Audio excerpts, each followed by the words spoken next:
Fundamentalist Christian radio host Bryan Fischer is now giving people life advice. This ought to be good. Sex is worth waiting for. It's an astonishing number of even Christian couples today. I read a survey not too long ago that only 3% of Christian couples wait until they are married to have sex. Now, that figure may be wrong. That may be low. That's just the latest figure that I read.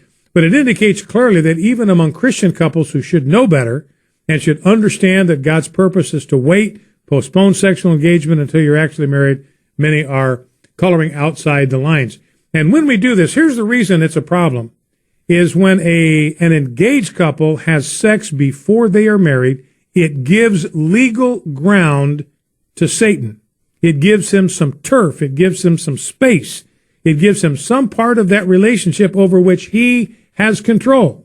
Because remember, I said sex is very powerful. If it is misused, it's one of the ways in which Satan is given very powerful legal ground in a relationship. Oh, okay. I see. That's a fact established by a very detailed study from Columbia University. What's so amazing is that these fundamentalist religious kooks, they're waging a war on nature. It's the same for the Christian fundamentalists. It's the same for the Muslim fundamentalists, the Islamists. They all think, okay, you're inherently bad. Everything about you is inherently bad, and you need to be saved. Obviously, you get saved by only our one true religion, but we're going to make you suppress totally natural, totally normal human functions. Why not take it a step further, tough guy? You know, peeing is really, really bad. I mean, it's one of the ways Satan gets into your urethra. So don't pee. You got to hold it. You're only allowed to pee once every 2 days. I mean, these are just, it's like everything is just totally made up. And notice the contradiction at the heart of the fundamentalist line on sex. There's this great old quote. I wish I could attribute it to the right person, but I don't know who originally said it. But the idea is, well, according to the fundamentalists, sex is the worst thing ever. It's super gross. And therefore you should save it for the person you love the most in the world. Wait, what? It's so terrible, it's so bad, you should feel shame over it, but do it with the one you love. Well, if it's so bad, isn't it just bad? No, it's bad, but for the one you love the most, you save it. It makes no sense. It makes no sense. It makes absolutely no sense. So here's what's going to happen.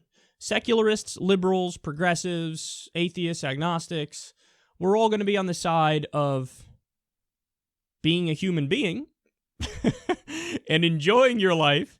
And you guys can proudly, loudly plant your flag on the side of, you're inherently bad, shame, forget pleasure, pleasure's wrong, and Satan's gonna get in. And I guarantee you in the long run, we'll win that argument. Not even just in the long run, probably in the short run too.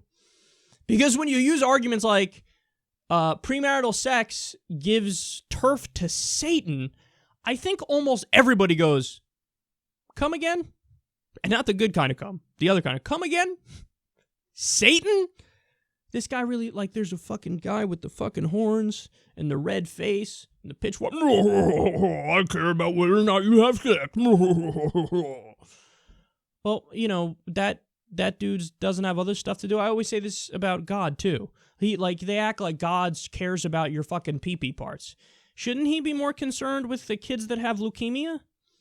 Shouldn't he be more concerned with fucking tidal waves and natural disasters and the world fucking being destroyed in front of our eyes? Isn't that something that you should care more about? No.